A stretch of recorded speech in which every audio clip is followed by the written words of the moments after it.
తగలబెట్టండి sir Niranjan గారు. Hey guys, ఇవాళ పొద్దున్న ఏంటంటే కొంచెం హెల్దీగా తిందాం అని చెప్పేసి ఒక పాలక్ దోశ, దాంతోపాటు ఒక బీట్రూట్ దోశ అయితే స్టార్ట్ చేశాను అనమాట. రెండు టెస్ట్ బాగానే ఉన్నాయి. నెక్స్ట్ ఏంటంటే నేను లంచ్ కి మండి 36 నుంచి స్పెషల్ ఆర్డర్ చేసుకున్నాను. అందులో పీటా బ్రెడ్ కూడా వచ్చేసింది, హాఫ్ తందూరితో పాటు.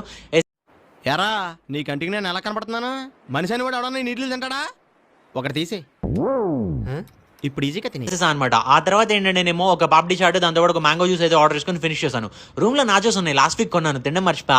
అందుకని చెప్పేసి అది విత్ సాల్సడిప్ అయితే తినేసాను. ఓ ప్లానింగ్, ఓ పద్ధతి, ఓ విజన్. నైట్ డిన్నర్ కి ఏంటంటే మనకి వాళ్ళ నైట్ షిఫ్ట్ లేదు కదా, అందుకని ఊరి మీద పడి తిరుగుతా ఉన్నాం. ఫస్ట్ ఏంటంటే నేను మ్యాంగో విత్ క్రీమ్ అయితే ఒకటి వేస్తాను అనమాట. తిను. ఇంత ఫుడ్ ఎవడైనా తింటాడా? ఆ తర్వాత పక్కకి వెళ్ళిపోయి చికెన్ కీమా విత్ పరోటా అయితే వేస్తాను. ఈ వేసేవాడెవడు, వేయించుకునేవాడెవడు? రెండు అయిపోయిన తర్వాత హబర్ అండ్ హోలీ ఎదురుగానే ఉంది కదా, అక్కడికి వెళ్ళిపోయి ఒక డెజర్ట్ కోసం అని చెప్పేసి తిరమసు పేస్ట్రీ ఒకటి ఆర్డర్ చేసుకున్నాను. టేస్ట్ అయితే హైలైట్ గానే ఉంది. నెక్స్ట్ ఏంటంటే నేను DLF దగ్గరికి వెళ్ళిపోయాం, ఖాళీగా ఉన్నాం అని చెప్పి. అక్కడికి వెళ్ళిపోయిన తర్వాత ఏంటంటే నేను ఒక కరివేపాకు దోశ ఆర్డర్ చేసుకున్నా. మా ఫ్రెండ్ గారు ఏంటంటే చికెన్ రావన్ ఆర్డర్ చేసుకుని నేను కూడా బౌల్ చెప్పుకొని 2 బౌల్స్ ఫినిష్ చేసా. నాకు చాలా కోపదారి మనిషిని మీకు తెలుసు. నేను చూడండి అక్కడ ఏముందో. ఫైనల్ డెజర్ట్ కోసం రిటర్న్ న్యాచురల్స్కి వచ్చేసి ఇక్కడ ఏంటంటే నేను ఒక మ్యాంగో ఐస్ క్రీమ్ వేసి ఫినిష్ చేశాను.